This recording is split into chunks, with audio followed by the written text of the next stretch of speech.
தமிழ் நண்பர்கள் அனைவருக்கும் வணக்கம். அக்னிச்சிறகு சேனல் சார்பாக இந்த வீடியோவுக்கு உங்களை அன்புடன் வரவேற்பது நான் உங்கள் கௌசி. கார்த்திக் ரேவதி சீரியலுடைய நாளைய எபிசோடுக்கான ரிவ்யூ என்ன அப்படின்றத பார்க்கலாம். வீட்டில் இருக்கவங்க எல்லாருமே கார்த்திக் கெட்டவர், வீட்டை விட்டு வெளியில் அனுப்பணும்னு எல்லாரும் ஒட்டு மொத்தமாக சொல்லிட்டாங்க. ஆனால் ரேவதி மட்டும் கார்த்தியை நம்புறதா தன்னுடைய அம்மா கிட்டே சொல்கிறாங்க. ஏன்னா அவர் கூட நான் பழகியிருக்கேன், வெளியில் போயிருக்கேன், அவர்கிட்ட பேசியிருக்கேன், எல்லாத்தையும் வச்சு பார்க்கும்போது அவர் தப்பு செய்திருக்க மாட்டார்னு தான் எனக்கு தோணுது. இந்த வீட்டுக்காக அவர் எவ்வளவோ நல்ல விஷயங்களை செய்திருக்காரு, அதில் துளி கூட அவர் மேலே சந்தேகம் வந்தது கிடையாது.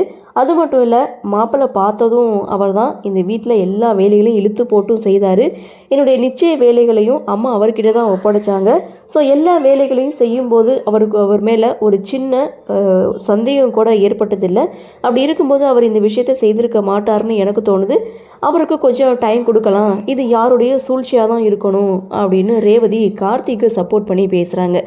இப்படி பேசுகிறத சந்திரா கேட்டுட்டு வந்து, நீ என்ன பேசிகிட்டு இருக்க, மாப்பிள்ளையே கடத்திருக்கா, ஸோ இவனை இன்னும் நம்பிகிட்டு இருக்க, இவனை வீட்டை விட்டு வெளியில் அனுப்புக்கா, இவனை நம்பாத, இவன் நம்ம வீட்டில் இருந்தால் இன்னும் ரொம்ப மோசமாகிடும், ரேவதியோட கல்யாணம் நடக்காமல் போயிடும், அதனால் இவனை வீட்டை விட்டு வெளியில் அனுப்புன்னு சந்திரா சாமுண்டீஸ்வரி கிட்டே சொல்கிறாங்க.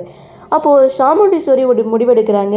இன்றைக்கி இவன் எப்படி இந்த நிலைமையில் நிற்கிறானோ அதே நிலைமையில் அன்றைக்கி எங்கள் அம்மா இருந்தாங்க, அந்த சேதுபதி செய்த தவிர நான் செய்ய விரும்பலை, இவனுக்கு ரேவதியோட கல்யாணம் வரைக்கும் நான் சான்ஸ் கொடுக்குறேன், அவனுக்கு டைம் இருக்குது, ஸோ அதுக்குள்ளே அவன் மேலே எந்த தவறும் இல்லை அப்படின்றத நிரூபித்தானா இந்த வீட்டில் கண்டினியூவாக வேலை பார்க்கட்டும், அப்படி நிரூபிக்கலைன்னா அடுத்த செகண்ட் அவன் வீட்டை விட்டு வெளியில் போகணும் அப்படின்னு சொல்லிட்டு, நீ வழக்கம் போல் இந்த வீட்டில் டிரைவராகவே வேலை பாரு அப்படின்னு சொல்லி அவங்களோட முடிவை சொல்லிவிட்டு சாமுண்டீஸ்வரி அங்கேருந்து போகிறாங்க.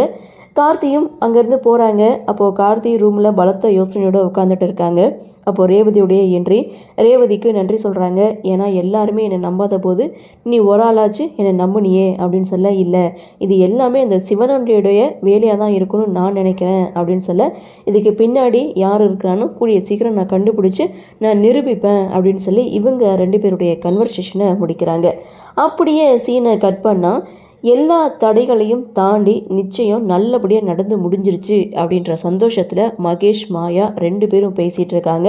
அது மட்டும் இல்லை, இந்த கல்யாணம் நடந்து முடிகிற வரைக்கும் நம்ம ரொம்ப கேர்ஃபுல்லாக இருந்துக்கிறணும், அந்த டாக்டர் கண்ணில் படாமல் இருக்கணும் அப்படின்னு சொல்லிட்டு இவங்க 2 பேரும் பேசிகிட்டு இருக்க அந்த தருணம் கார்த்தியுடைய என்ட்ரி. கார்த்தியை பார்த்ததுமே இவங்க 2 பேரும் அப்பாவி போல் நடிக்கிறாங்க. கார்த்தி இவங்க கிட்ட எதுக்காக மண்டபத்தில் அப்படி சொன்னீங்கன்னு சொல்லி விசாரிக்கும் போது பயப்படுற மாதிரி பேசுகிறாங்க. அதாவது நாங்களாம் அப்படி சொல்லலை, எங்களை மிரட்டி சொல்ல வச்சாங்க அப்படின்றாங்க. ஸோ யார் உங்களை சொல்ல வச்சது அப்படின்னு சொல்லி கேட்கும்போது அந்த சிவனாண்டி தான், அப்படி சொல்லலை அப்படின்னா உங்கள் 2 பேருக்கும் கள்ள தொடர்பு இருக்குன்னு சொல்லி நான் ஊரை நம்ப வைப்பேன்னு சொல்லி என்னை மிரட்டினார்.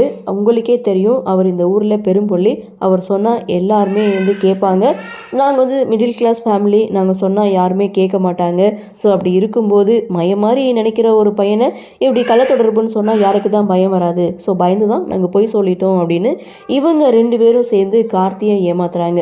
ஸோ அது மட்டும் இல்லை, இந்த விஷயத்தை பற்றி நீங்கள் சிவனாண்டி கிட்டே பேச வேணாம், கேட்க வேணாம், அந்த விஷயம் தெரிஞ்சதுன்னா எங்களை உயிரோடு விட மாட்டாங்க, ஸோ நீங்கள் பார்த்துக்கிறங்க அப்படின்னு சொன்னதும் சரி எல்லாத்தையும் நான் பார்த்துக்கிறேன் அப்படின்னு சொல்லிட்டு கார்த்தி அங்கேருந்து போகிறாங்க.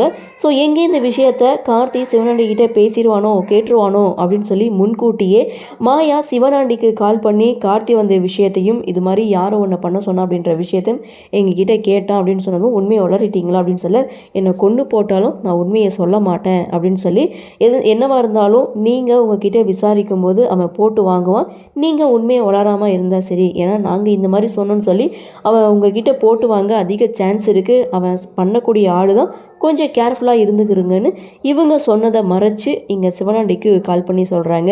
அவனை பற்றி எனக்கு நல்லாவே தெரியும், நான் பார்த்துக்கிறேன்னு சொல்லி இவங்களுடைய கன்வர்சேஷனை முடிக்கிறாங்க.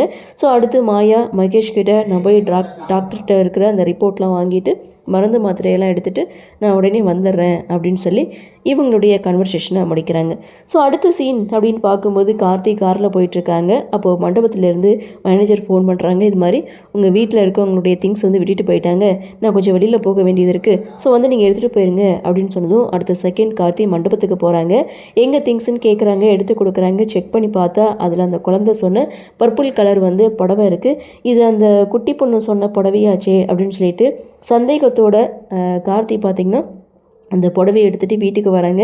வீட்டில் இருக்கவங்க யாருமே கார்த்திகிட்ட பேச விரும்பலை. அப்போ கொண்டு வந்த திங்ஸை ரேவதி கிட்ட கொடுத்து, இது மண்டபத்தில் விட்டுட்டு வந்துட்டிங்களா, ஸோ இது எல்லாத்தையும் கொடுத்துரு அப்படின்னு சொல்லிட்டு அங்கேருந்து ரூமுக்கு போகிறாங்க. ஸோ இங்கே மயில் வாகனம் தனியாக யாருக்கும் தெரியாமல் கார்த்தியை போய் மீட் பண்ணுறாங்க. உன் மேலே எனக்கு எந்த ஒரு சந்தேகமும் கிடையாது. அப்படி நான் உன் மேலே சந்தேகப்பட்டேன்னா எனக்கு 2 வேளை சாப்பாடு கிடைக்காம போயிடும்.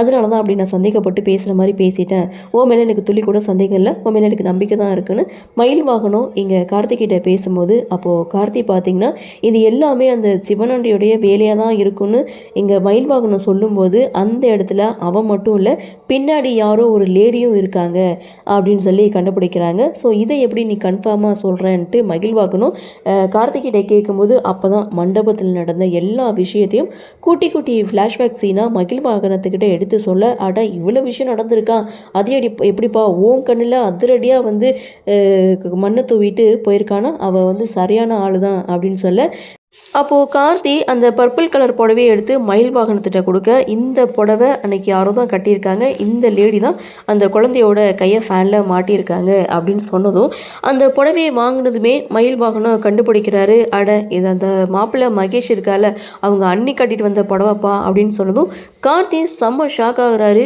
இதோட எபிசோடை முடிக்கிறாங்க.